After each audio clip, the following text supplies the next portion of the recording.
What's up guys, my name is SnyperSama, but you can call me Sniper. Welcome back to the channel.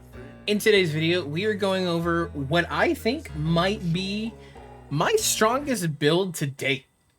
It's kind of crazy how effective everything works and how much you're able to get from all of the skills and bonuses with this build. So let's go ahead and get into it. Today, we are rocking the highest damage greatsword build that I could come up with, at least. You might have seen more. I'm not sure. Like I've said in the past, I try and stay off YouTube when it comes to wilds builds. I don't want to take somebody else's content. That's rude. That's messed up, truth be told. So this is what I was able to come up with. This is True Shadowbringer. This is the greatsword that you got from the Final Fantasy XIV collab with Omega. This is the basic variant. You do not need to take out the Tempered Savage variant of Omega to get this sword.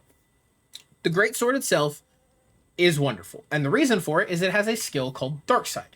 Darkside, when you perform your charge slashes, does a little bit of damage to yourself. In turn, though, you do more damage to the monster that you're fighting. However, thanks to Arch-Tempered New Udra, we are able to activate this skill very reliably. And we're able to get the bonus of resentment to go with it. The way resentment works is when you have red health, you do increased damage.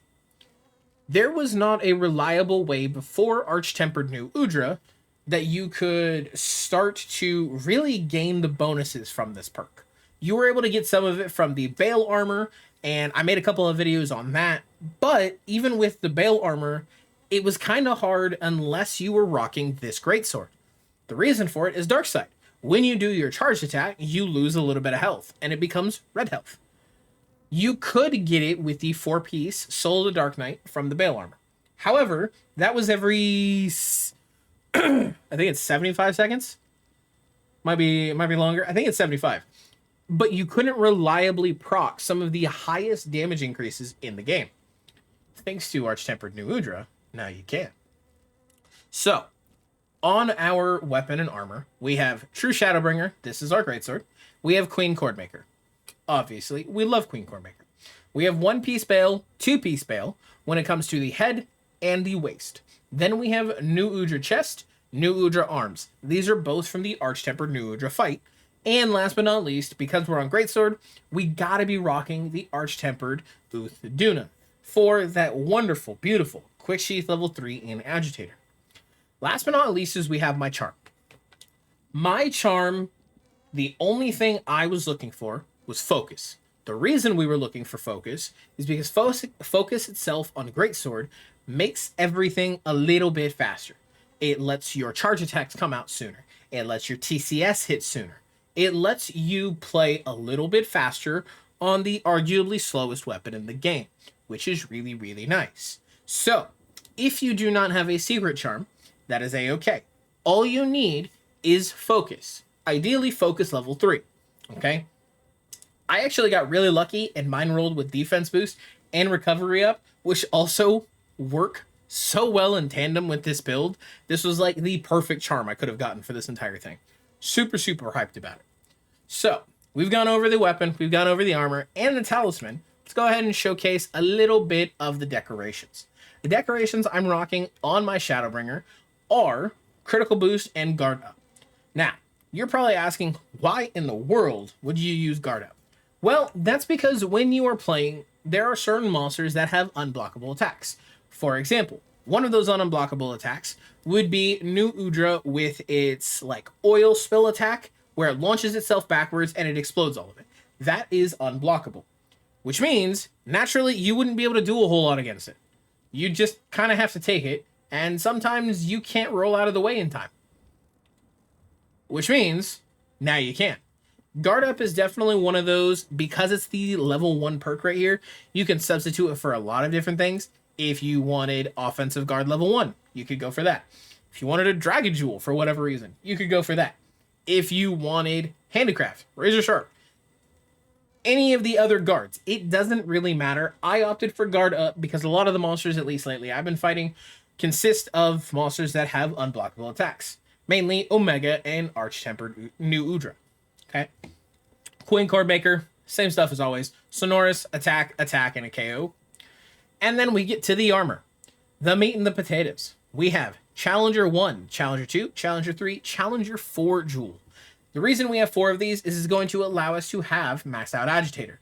Unfortunately, we were not able to get Weakness Exploit, but because we have our boost from the Greaves of Agitator, it made more sense to put it in.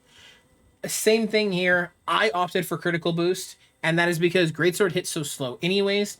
You could choose to rock Attack Boost instead.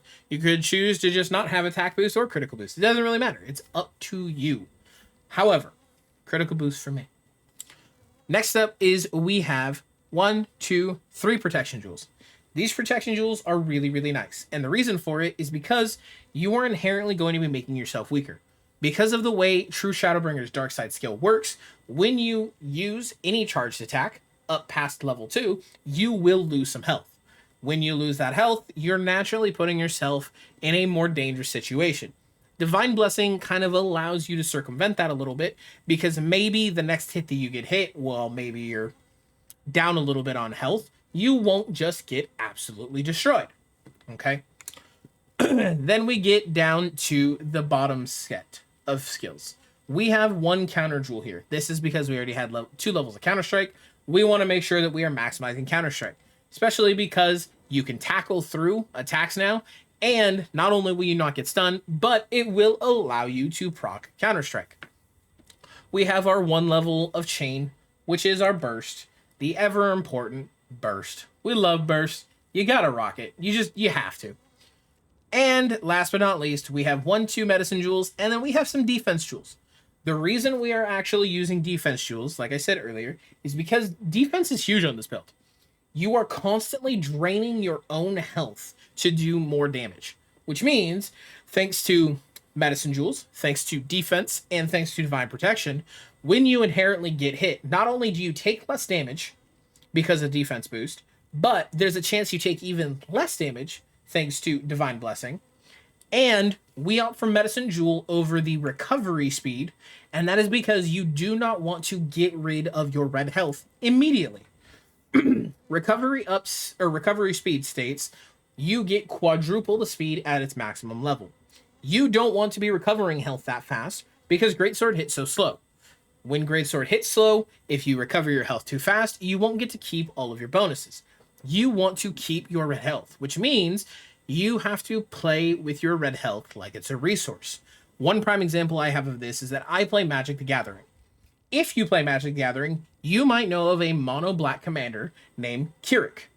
Kirik, the way he works is, instead of using mana to cast spells, you use the player's life. Which means this is a very, very similar build. You are using your life as a resource to do more damage. So, as far as everything goes when it comes to raw attack boosting, not only do you have Dark Side, which is going to increase your damage, but you have Resentment, to where when Dark Side is active, you are going to do even more.